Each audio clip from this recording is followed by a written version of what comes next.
Hey, what's up, guys?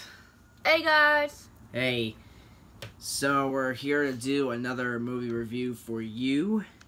And, first of all, welcome to Sci-Fi Swift. I'm Sean. And I'm Marie. And we're Sci-Fi Swift, and we're here to bring you another movie review for you today. And it is Spider-Man Homecoming, as you can tell, with the shirts we have on today. So we saw Spider-Man Homecoming together, and it was a really awesome movie. It was a lot of fun. Even I enjoyed it. Yep. Well, you love Spider-Man. Yeah, he's pretty cool. Yeah, in fact, he's actually the one superhero that we both have in common. You know, like he's actually ranked number 2 in my list of superheroes, which you probably heard in the one video that we made together where we did the girlfriend boyfriend tag, where we have to ask each other questions. And one of the questions was that what were my top 5 favorite superheroes, and Spider-Man is one of my top 5. In case you haven't seen that video, I'll link it down in the description below. Yep. So Spider-Man Homecoming is basically about Peter Parker as Spider-Man. Yeah, basically, like, in the beginning of the movie, it starts out as, it first starts out, like, long before Peter Parker comes into the picture. Starts out, like, after the events of the Avengers, where Adrian Toomes, a.k.a. the Vulture, and his crew come in, and they have to clean up the aftermath of the battle that took place in New York. They have to clean up all the alien stuff that was from the battle with the Avengers, and he was going to get paid a lot of money for it. He was hoping that he was going to get a lot of money from cleaning up that huge disaster, but then the government comes in and says, oh no, you can't do that. You got to get out. You know, somebody else, you know, told us, you know, that we have to do it. So, of course, then he didn't really like that. So then he would sit, you know, he would say, world's changing, boys. It's time we change too. So then, what he does is that him and his crew take all the leftover stuff from the battle in New York, from the Avengers, like all the alien technology and stuff, and he turns it into weapons and he sells them off the streets. Meanwhile, later in the film, you get to see Peter Parker, aka Spider-Man. He's actually vlogging when he goes on his first mission with Tony Stark. He's getting escorted by Tony's right-hand man, Happy, who's played by Jon Favreau, who I absolutely have to say he's one of my favorite directors, and also a really great actor too. I really like his movies and stuff, especially what he had to contribute to the Marvel Universe. So, but anyways, continuing with the movie. So then, pretty much, then you get to see him vlog and do his videos on how he's really pumped, wanting to go on this mission. He gets to use, like, his superpowers, you know, with his spidey senses. Which, by the way, that is not really mentioned in the movie, but you pretty much get the idea that he has powers from, you know, a radioactive spider. So, but then, then it shows, you know, the scene from Captain America Civil War where Iron Man and his crew take on Captain America and his crew, and that's when he asks Spider-Man to come in. And, you know, of course, Spider-Man is, you know, doing his thing. Of course, you know, if you've seen, you know, Captain America Civil War, you probably know what he does in that movie. But then, of course, then he goes, like, he continues vlogging. He's like, whoa, that was so cool. That was incredible. I got to fight Captain America, you know, and stuff like that. And then he's thinking that he's going to become an Avenger. But, you know, then Tony Stark says, well, kid, you know, it was fun. You know, we'll give you a call, you know, for the next mission. Of course, though, he's sitting there. He's waiting for, you know, the call, like, you know, from him, seeing if he's going to become an Avenger or not. But, you know, Tony Stark hasn't called him back yet. So then, in the meantime, he's just doing small stuff on the side, like stopping people from stealing, you know, bikes, rescuing cats out of trees, and, you know, stopping this one guy from breaking in his own car, which I thought that was pretty funny. By the way, Stan Lee makes a cameo appearance in that scene. I love Stan Lee. He's a legend. You know, creating all the Marvel superheroes and everything. So, you know, we love you, Stan Lee. You know, if you're watching. So, but what are you looking? What are you giving me that look for? So yeah, so then continuing on, you get to see that pretty much like Peter Parker is struggling in high school. You know, it's pretty much, you get that, you know, that's that same thing with high school. You know, he's in high school, he's a nerd, he gets bullied, and turns out that the one character, like the character that's in all the Spider-Man movies and the comic books, I think his name is Flash. Turns out he's actually part of Peter Parker's group that he's in, or social group, which I think was pretty interesting, a pretty interesting change to the movie. And of course he's got a nerdy friend by the name of Ned, you know, who, you know, they hang out and they do nerdy stuff. And apparently what I thought was very interesting, like in the old Spider-Man movies, it was MJ who was the first to find out that he was Spider-Man, but in this movie, it's his friend Ned. He's the one to find out that he's actually Spider-Man, and you know, he thinks it's all cool and everything, and stuff like that. So pretty much, you know, he wants to, like, you know, and he sees this one, you know, Peter Parker sees this one girl by the name of Liz who has he has a crush on. Meanwhile, Ned's asking him all these questions, like, for instance, do you lay eggs? Which, you know, spiders do lay eggs, but of course Peter Parker says, no, dude, I don't lay eggs, you know. And then, of course, he asks him, like, what's Hulk like? What's this guy like, you know, and stuff like that. And it's like, I don't know, I'm not even an Avenger yet, you know. So, but then of course, then they, you know, he comes up, like, both him and Ned come up with an idea that, hey, in order to impress Liz, why not dress up as Spider-Man and then come to this party? So they do that, they show up at the party, but yet then Peter Parker gets distracted by like, I guess, the Vulture and his crew and what they're doing, like, by selling all the weapons on the street. And then instead of, you know, going to impress Liz, he tries to go, like, stop and fight crime so he can impress Tony Stark. And, you know, during that sequence where he's chasing, I guess, the Vulture's crew or something like that, he's going through, like, from backyard to backyard in this one neighborhood, which kind of, you know, I was sitting there, I was thinking, you know what, this reminds me of Ferris Bueller's Day Off. And soon enough, you know, in this one backyard, when he swam into, like, he not swam into a pool, but when he landed in a pool, he saw the Ferris Bueller's Day Off was playing on this TV, and he's like, oh, great movie! Which I thought was pretty awesome. And the guy who was cooking the burgers on the grill, I thought looked like Cameron Fry from Ferris Bueller's Day Off, but apparently he wasn't in the movie. So it would have been cool if he was in that scene. So then of course then Tony Stark has to intervene, because Peter Parker's just taking it too far, trying to be a hero, because he wants to prove himself and he wants to be the best, because he wants to be an Avenger. And, you know, Tony Stark says to him, you know, if you want to earn the suit, you know, if you want to, like, wear the suit, you have to earn it. So then he, you know, eventually he has to take the suit away from him, you know, until he can actually, you know, prove himself, I guess, to be a hero. So, and by the way, we're going to be getting to some spoilers here, so if you haven't seen the movie yet, just a warning, this is a, you know, kind of a, like, regular review / spoiler review of this movie.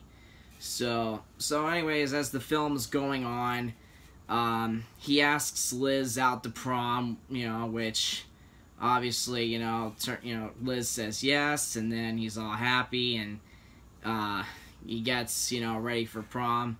But here's the biggest plot twist, though. When he showed up to Liz's house, guess who opens the door?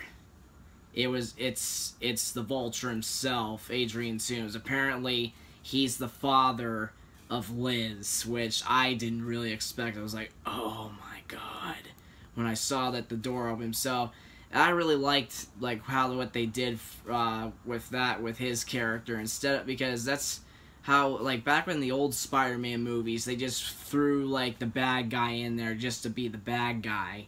In this movie, they made the bad guy have a personal connection, which turns out that that the Vulture is Liz's father, and I thought the car scene when they're driving to where the homecoming dance is, I thought was a really intense scene. He turns around and says to Peter, "So does she know?"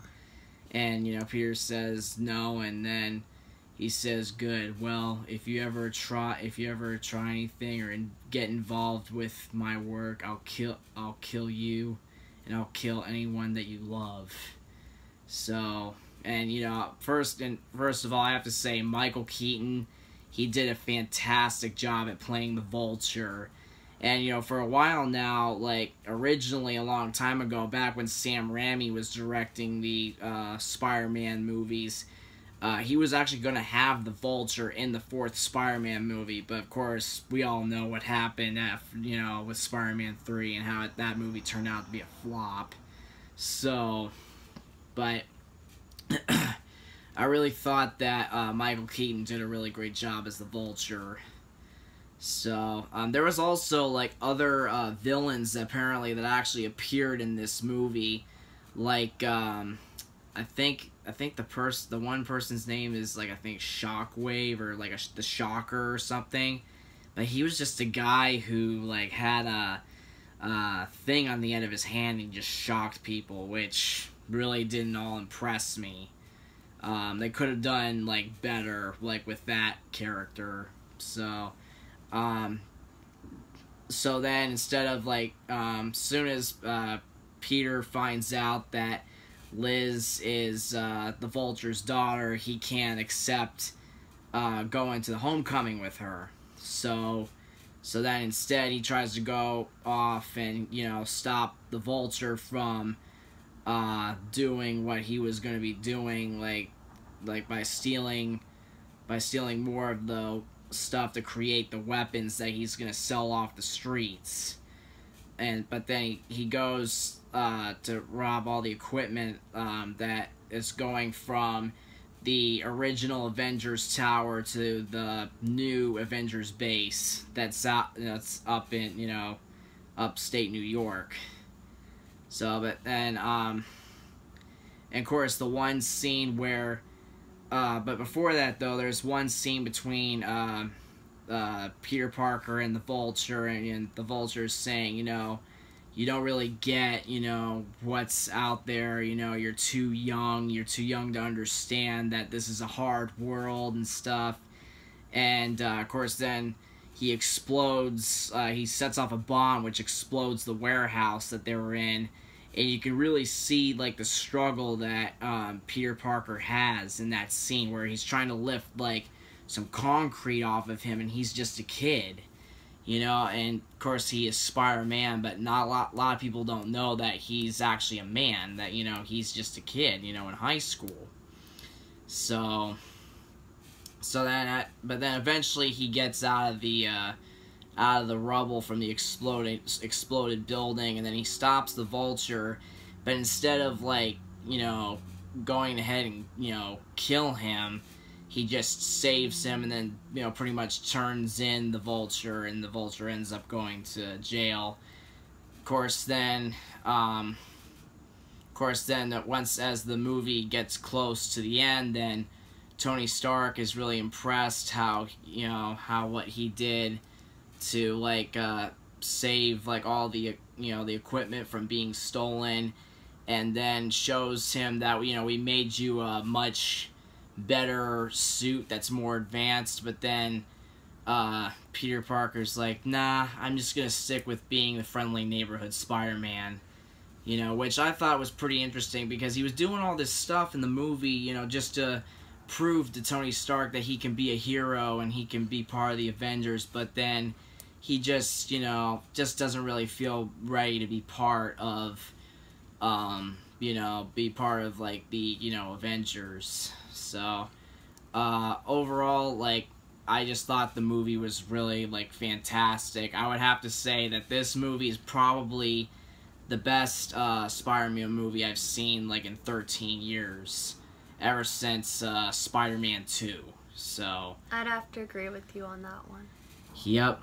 And another spoiler here, there's a scene at the end of the movie where, like, it's before the credits roll, is where they show the Vulture in jail, and then this one guy comes up to him and says, "So you know the true identity of Spider-Man, huh?" And then he said, if I knew who Spider-Man was, he'd be dead by now.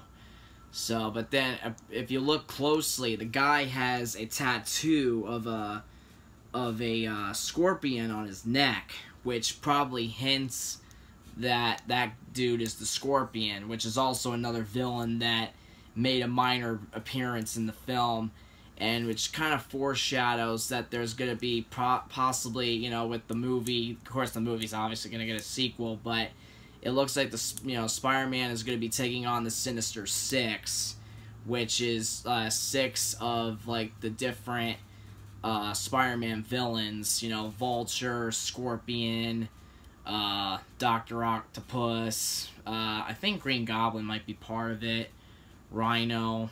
But if you know, like, who the Sinister Six are, you know, just get prepared, you know, because they're coming, you know, in the next Spider-Man film. And if you know who all the villains are in that group, just comment below who they are, because I think I might have gotten some of them, but if you know who the rest of them are, just comment below. So, but I really thought that this was a great movie. And oh, another thing too is that what's that one actress's name that played Michelle? She was a Disney Channel star. Zendaya Coleman. Yeah, Zendaya Coleman. I really, you know, thought she was pretty interesting in this movie. You know, she was just one of those, like, kind of like almost like these gothic punk girls who just, you know, had that kind of like this jerky like attitude. But then there's a scene in the movie where she actually reveals, you know, who her real name is. Her name is Michelle, but then she says, "Oh, just call me MJ." I'm like, "Oh, so she's gonna be the new MJ now." And it was really nice to see her transition from full-on Disney Channel star to a real, like, family movie that wasn't all, like, puppeteered by Disney, if you will. She could actually be more of herself than having to be a controlled robot, such as Disney makes people nowadays. Yeah. So, we're not, like, bashing Disney or anything, but it seems like, you know, Disney Channel isn't really, like, how it used to be anymore. And I think with her, she kind of made the right decision to be part of, like, the Marvel Universe, but she's not a superhero, but, you know, she's gonna be part of, like, the Marvel Universe, like, in the new Spider-Man movies. But, yeah, this movie, like, Spider-Man Homecoming is definitely one of the best Spider-Man movies, I think, you know, in my opinion, and also, like, probably, like, one of the best movies of this year and this summer. So I would highly recommend seeing this movie. I'm gonna give this movie an A+, 10 out of 10. What do you give it? Yeah, I'd have to agree with that. 10 out of 10. Alright, A+. cool. And, by the way, Tom Holland as Peter Parker / Spider-Man, he did a fantastic job. You know, he's like my new favorite Spider-Man now. I still like Tobey Maguire, but now, so with this new Spider-Man, Tom Holland is my new favorite one. So we want to know, what did you like about Spider-Man Homecoming? Have you seen it? What did you think about it? Please comment below. And what are your favorite Spider-Man movies? Like, try to rank them from the best to the worst, so that way we can get an idea of where where they stand, and where what you guys think about it. So but yeah, Spider-Man is our favorite superhero, and this was by far the best Spider-Man movie of all time, since Spider-Man 2, which I think came out 13 years ago. Wow, time just flies just like that. So I just want to thank you guys for watching this video, and stay tuned for more content. We're trying to come up with more ideas for videos every day, but we just want to thank you, thank everyone for your your love and support, and please tell all your friends, your family about us, Sci-Fi Swift. We're trying to get more subscribers, so definitely like, share, and subscribe, and stay tuned for more videos. And if you have any other movie suggestions, if you have any more sci-fi movies out there, or any superhero movies you want us to review, please comment below. So until then, I'm Sean. And I'm Marie. And we're Sci-Fi Swift, and we'll see you next time. See you later. See ya, guys. Much love.